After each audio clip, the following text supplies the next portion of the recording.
friend of mine wanted to treat me for a suit, and I said, well, I have enough clothing. I'm not really interested in making any more bespoke clothing. And he said to me, I want to take you to this tailor in Paris. I was like, okay, we'll go. So I walked in. It seemed like every other bespoke tailor, and I was very much, okay, fine. I really don't want anything. Interesting enough, there was a velvet jacket, had a very 70s vibe that was sort of on a rack or on a bus form. I said, do you mind if I try this on? And I put the jacket on and I fell in love. And that was the beginning of the story. It was a purple velvet double-breasted shawl dinner jacket with a super high armhole, an amazing cigarette shoulder. And I thought, God, no one can make clothes that fit this close to the body and be this sexy. And my love affair with Cifonelli started, and that's why I'm here now today.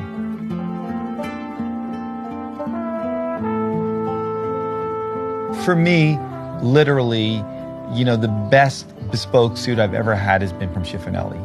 I think the way they fit and the understanding of the masculine or the man is amazing, and they really know how to fit it, where it's very, very close to your body, very high armhole.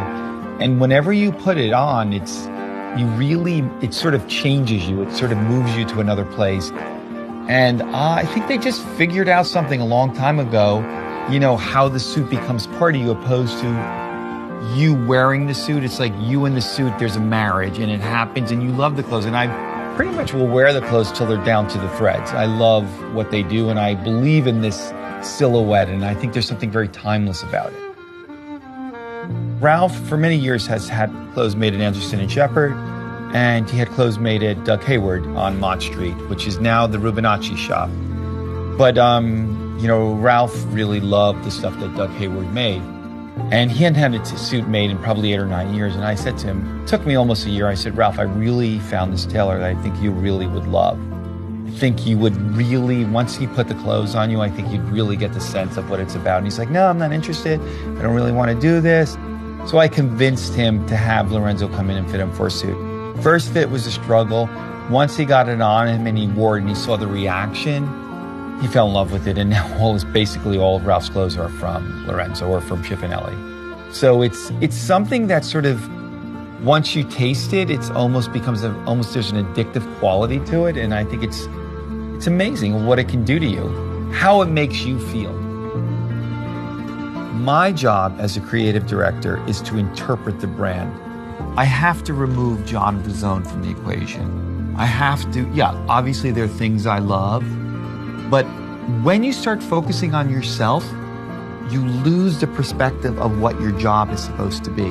So when I create something, I'm not sort of creating something for me. Although I may love that item and may love to wear that, I'm creating it to do justice to the brand. I almost feel like Fellini. I'm creating a movie. I'm filling in the blanks. I'm creating a situation. I'm creating a lifestyle. I'm creating a love for something. And for when someone walks into the store, they say, oh my God, I love this.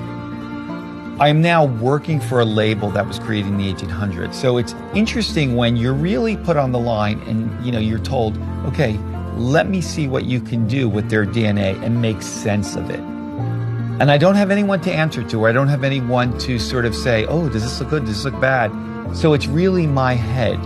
And I think that, I've been able to sort of combine both the old school mentality and the modernistic to create collections or create a wardrobe that the modern man feels comfortable wearing.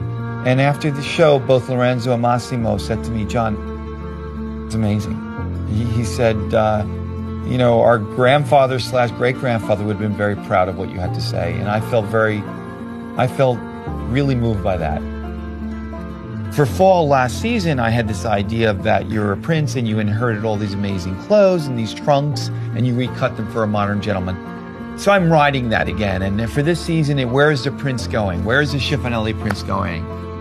We finally have trade with Cuba.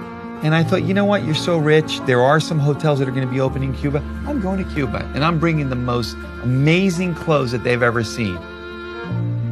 I think this prince can ride into the future, but I also think that the world is sick of, being kind of brainwashed through brands.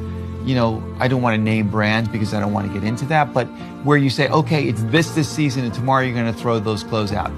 For my guy or for my prince or for the Cifonelli guy, these clothes are going to last him into the future. And he can take a Cifonelli jacket from ready to wear and wear an amazing pair of ripped jeans. He can wear a pair of flip-flops to the beach. It's sort of like, I want him to fill in those blanks. My job is very international. We have a store in Paris. We have offices in Spain. We work out of Milan. And so it's interesting to see the cross-culture or the many cultures. But interesting enough, when you come to Milan, you very much have to become part of the city. You have to walk. You have to have coffee. You have to get the sense of what the city's about.